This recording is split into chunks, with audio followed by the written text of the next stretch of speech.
Emergency का नाम आते ही दर्द भरी कहानियों का एक दस्तावेज सामने आ जाता है। मैंने इसके बारे में बात की है। आगे बात करता हूँ। उधमपुर में लोक संघर्ष समिति जुलाई महीने के अंदर अंदर बन चुकी थी। देश में आंदोलनकारियों का संपर्क आपस में हो चुका था। उत्तर भारत की जिम्मेवारी चमनलाल गुप्ता जी स्वर्गीय उनको मिल चुकी थी और जम्मू शहर का काम मेरे ज़िम्मे था। बीच में ये तय हुआ कि उधमपुर जैसे ही कॉलेज खुलेंगे वहाँ पे स्ट्राइक कराई जाएगी। उसके लिए मैं और श्री अशोक कुजरिया जी उधमपुर गए थे।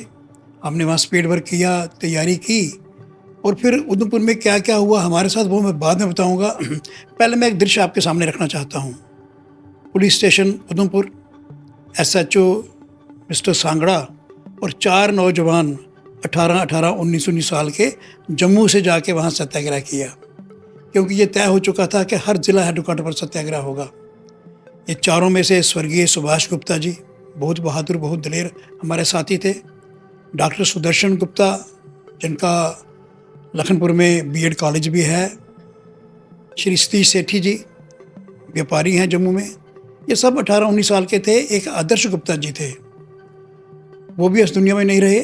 ये चारों ने जाके वहाँ सत्याग्रह किया। इस देश के अंदर सत्याग्रह का अर्थ ये होता है कि कोई अपनी किसी विषय पर कोई बात रखना चाहता है और सत्य का आग्रह करना चाहता है तो उनको गिरफ्तार तो किया जाता है, लेकिन उनको चोरों की तरह डील नहीं किया जाता, सम्मान तरीके से किया जाता है। जब तक जेल में रखना है रखा जाता है। ये चारों जैसे थाने पहुँचे तो सांगड़ा जिनका मैंने नाम लिया वो SHO थे। इनको जाते ही 5-6 घंटे लगातार इनकी पिटाई करते रहे। वजह क्या थी? क्या इनसे कुछ दरियाफ्त करना था? क्या इनके पास कोई ऐसी चीज़ थी, छुपी हुई खजाना था? कुछ नहीं, केवल ये उधमपुर में क्यों आकर सत्याग्रह कर रहे हैं, ये उनका कसूर था। उधमपुर कोई विदेश तो नहीं था। इन चारों को इतना मारा गया, इतना मारा गया, 2-3 दिन लगातार खाने को कुछ नहीं दिया गया, पानी भी नहीं पीने को दिया गया। और थाने के अंदर वो अत्याचार इनके ऊपर हुआ कि अगर कोई वहाँ रील बन रही होती, कोई वीडियोग्राफी हो रही होती तो देख के लोग जो है घबरा जाते। अब इन चारों ने एक इनके अंदर जज्बा था, सहन किया उनको। उसके बाद इनको गंदे कमरों में रखा गया, बदबूदार कमरों में रखा गया। 8-10 दिन जो इन्होंने वहाँ काटे पुलिस स्टेशन उधमपुर में, वो जैसे नर्क में कोई रह रहा हो, उससे भी बदतर स्थिति में। बाद में इनको जेल में भेज दिया गया। जेल के अंदर भी इनका अच्छा ट्रीटमेंट नहीं था। इनको कंबल तक नहीं दिए गए। दिसंबर महीना था, सर्दी थी, कंबल नहीं दिए जाते थे। वहाँ कोई क्रिमिनल था, वो VIP क्रिमिनल मैं कह सकता हूँ, जिसको 5-6 कंबल दिए हुए थे। इन्होंने रिक्वेस्ट करके उनसे कंबल लिए और 2-2 लोग इनमें से एक कंबल में सो रहे थे। 1 महीना जो जेल में इन्होंने काटा, बड़ी बुरी हालत में काटा। जिन दोनों जेल में थे उन दोनों संघ के एक प्रचारक थे, श्री महावीर जी। जम्मू की युवा पीढ़ी सब उनको जानती है, हमारे जैसे लोग भी उनको जानते हैं। बड़ा काम किया जम्मू कश्मीर के अंदर, मूर्तियाँ हरियाणा के थे। तो जब वो उधमपुर गए तो पुलिस ने उनको पकड़ लिया। सत्याग्रह तो नहीं था, वो तैयारी कर रहे थे आंदोलन को आगे बढ़ाने की। तो महावीर जी को पकड़ा गया। उनके साथ थाने में हैवानों जैसा व्यवहार किया गया। इतना मारा गया कि उनके मुंह से खून निकलता था। हॉस्पिटल लेके नहीं जाते थे। जब कुछ पुलिस वालों ने कहा कि ये आदमी मर जाएगा यहाँ, फिर उनको हॉस्पिटल लिया गया और 2 दिन में वापस ले आए। फिर थाने में रखा काफ़ी देर, उसके बाद जेल में डाला गया।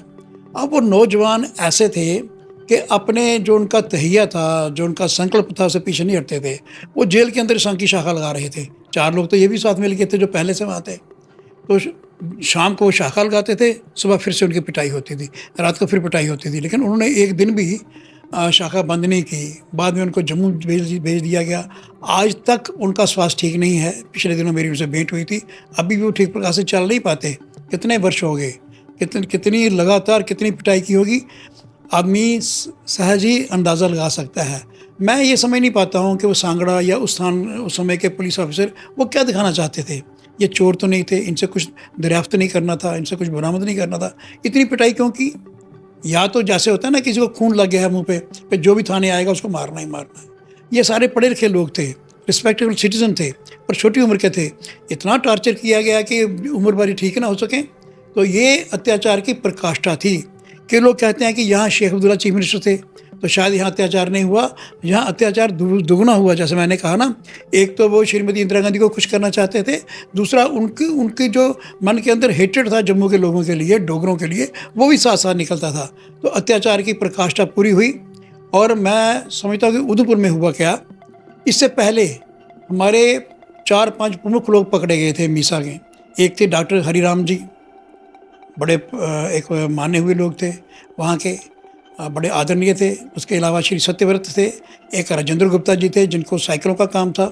ये तो पहले से जेल में थे, इनके अलावा 2-3 और भी थे। ये मीसा में हमारे साथ ही जेल में रहे, तो मैं इसलिए व्यक्तिगत तौर पर इनको जानता हूँ। इनके जेल में आने के कारण एकदम हमारे कैडर से लिंक टूट गया था। जब मैं गया था, अशोक खुजर जी गए थे, हम लोग पहले लाला शिवचरण गुप्ता जी से मिले। उनको बताया कि लोक संघर्ष समिति का निर्णय है कि हर ज़िले में विरोध हो, प्रोटेस्ट हो। तो लाला शिवचरण जी का कहना ये था कि उधमपुर को 2 महीने के लिए छूट दी जाए, क्योंकि पहाड़ी इलाका है, बरसात में रास्ते टूट जाते हैं, सड़कें बह जाती हैं, आना जाना मुश्किल हो जाता है। और अगस्त के बाद वहाँ एक ज़ोरदार सत्याग्रह हो सकता है, क्योंकि ज़्यादा डेडिकेटेड कैडर जो है वो गांव में है। शहर के तो मेन लोग पकड़े गए। तो वो चिट्ठियाँ उन्होंने 2-3 हमें दी थी। जब हमको उधमपुर से वापस आना था, हमने तैयारी कर ली थी कि उधमपुर जब कॉलेज खोलेगा तो वहाँ ज़ोरदार हड़ताल होगी। अशोक खुजर जी पहले आ गए, मुझे वहाँ 4-5 दिन और रुकना था, एक मीटिंग रखी थी। तो उधमपुर से अगर जम्मू शहर की तरफ आएँ तो 3-4 किलोमीटर आगे आने के बाद एक जगह आती है मोड़ा या माड़ा। वहाँ एक गुफा है जिसमें महाकाली जी का मंदिर है। तो 3 दिन मैंने उस गुफा में, क्योंकि पुलिस को पता लग गया था और वहाँ छापे मारना शुरू हो गए थे, जिन लोगों के हम घर गए थे, हम वहाँ छुपे रहे। सामने ही कोई एक परिवार था, वो मुझे सुबह शाम खाना भेज देते थे। उसके अलावा 3 दिन तो मैंने गुफा में काटे। उसके बाद हमारे दोस्त थे विनोद, गढ़ी में 3-4 दिन वहाँ काटे। जब वापस आए तो मेरे पास केवल 2 रुपये जेब में थे, और बस कंडक्टर ने मुझे दुमेल उतार दिया, क्योंकि किराया 5 रुपये था, मेरे पास सिर्फ 2 रुपये थे। तो वहाँ से कैसे वैसे करके मैं जम्मू पहुँचा। उसके बाद मैं पकड़ा भी गया। मेरे पास लाला शिवचरण जी की चिट्ठियाँ थी जो मैं चाहता था किसी को पता ना लगे। नाम मैंने खुद पढ़ी थी। वो एक चिट्ठी चमनलाल गुप्ता जी के नाम से थी, एक भगत स्वरूप जी के नाम से थी, एक डॉक्टर ओम प्रकाश मैंगी जी के नाम से थी। तीनों ये महापुरुष वर्गीय हैं। तो वो चिट्ठियाँ मैं किसी सूरत में भी पुलिस के हाथ नहीं लगने देना चाहता था। शायद लाला जी ने उसमें यही लिखा होगा, शिवचरण जी ने, कि हमें 2 महीने का समय और दिया जाए ताकि उधमपुर में एक सशक्त विरोध किया जाए। तो चिट्ठियाँ किसी भी तरीके से जब मैं पकड़ा गया तो मुझे अपने न्यू प्लाट वाले घर से दौड़ के पुलिस से बचते हुए रिहाड़ी कॉलोनी तक दौड़ना पड़ा। तो चिट्ठियाँ मेरी जेब में थी, बाकी कोई परवाह नहीं थी। मैं नहीं चाहता चिट्ठियाँ, पकड़े जाने के बाद भी मैंने चिट्ठियाँ पुलिस के हाथ नहीं लगने दी, किसी तरीके से मैंने डिस्ट्रॉय कर दी वो। तो ये मेरे उधमपुर की कहानी थी जो मैंने आपके सामने आज रखी।